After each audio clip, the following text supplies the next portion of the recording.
Pour mieux comprendre la situation économique actuelle, il faut chercher dans l'histoire des exemples similaires. La seule grande crise mondiale comparable à celle qui s'approche est celle de 1929. Que s'est-il donc passé cette année-là, et ne devrait-on vraiment en retenir que ce fameux jeudi noir?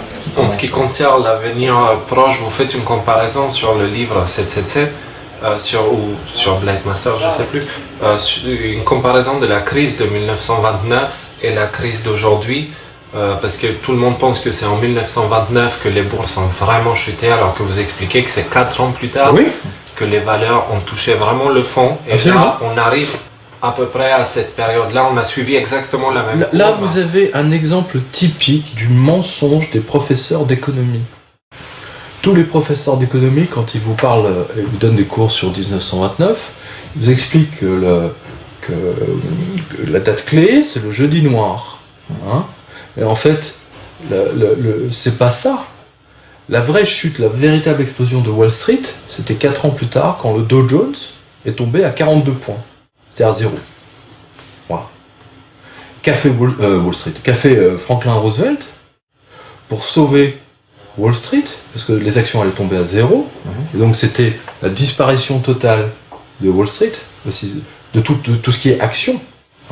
Il a braquer l'or de tous les Américains, en signant un ordre exécutif, en ordonnant à chaque Américain de se rendre immédiatement à la banque la plus proche et de remettre leurs lingots d'or, leurs pièces d'or,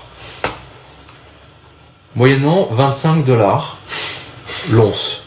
Et une fois que tous les Américains ont vendu leur or, parce que personne n'a vendu l'or, il n'y a que les idiots qui ont vendu leur or à l'époque, eh bien, il a remonté immédiatement le cours de l'once à 35. Voilà, donc c'est un artifice comptable absolument formidable. Et il a sauvé Wall Street. En braquant l'or des gens. C'est ce qui est en train de... L'histoire se répète. Vous voyez la même chose en ce moment même. Des politiques d'austérité dans tous les pays. Juste pour sauver qui? Les banques et Wall Street. C'est exactement la même chose. Et qu'est-ce que vous voyez? Toutes ces boutiques, vendez-nous votre or, vendez-nous votre or. À la télévision, vous avez des publicités partout. Vendez-vous votre or, votre vieil or. Parce qu'il y a de l'or neuf, c'est bien connu. Il y a de l'or usagé aussi. C'est l'or abîmé, vous voyez. J'aime beaucoup ça, l'or usagé. Vendez-nous votre vie qui vous sert plus à rien. J'aime beaucoup le discours. Oui, donc c'est pas du tout un hasard qu'on est en train de... Et tout cet or, l'une de ces compagnies se trouve à l'île de Man. L'or des Français part à l'île de Man. C'est intéressant.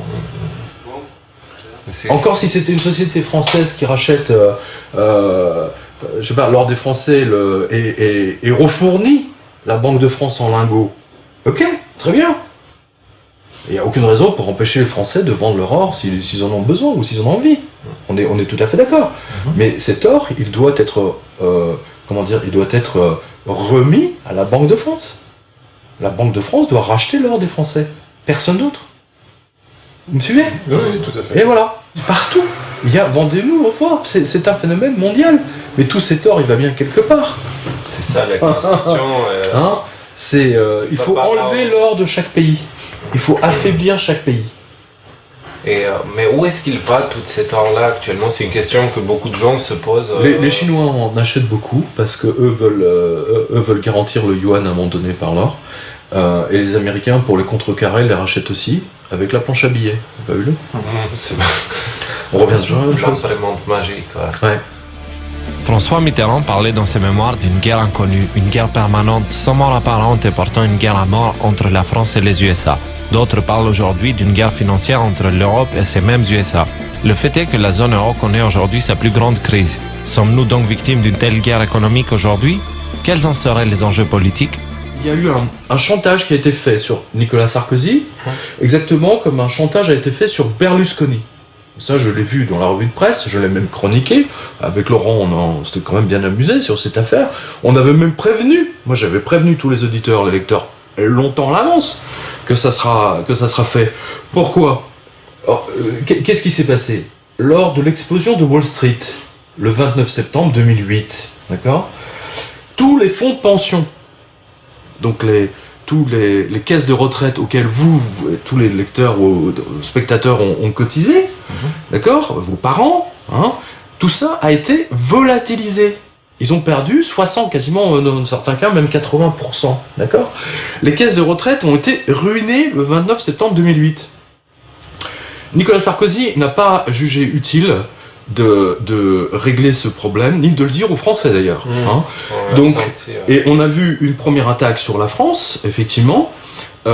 Et qu'est-ce qui s'est passé ? Eh bien, les taux d'intérêt sur les bons du Trésor que nous étions obligés de payer sont montés. Et donc, à un moment donné, Nicolas Sarkozy a fait voter de toute urgence une loi à l'Assemblée, nous obligeant à travailler 2 ans de plus avant de prendre notre retraite. Mais sans jamais nous dire que les caisses de retraite ont été lessivées. D'accord ? Une fois que Nicolas Sarkozy a fait voter cette loi, qu'est-ce qui s'est passé ? Comme par hasard, les taux d'intérêt, sont retombés.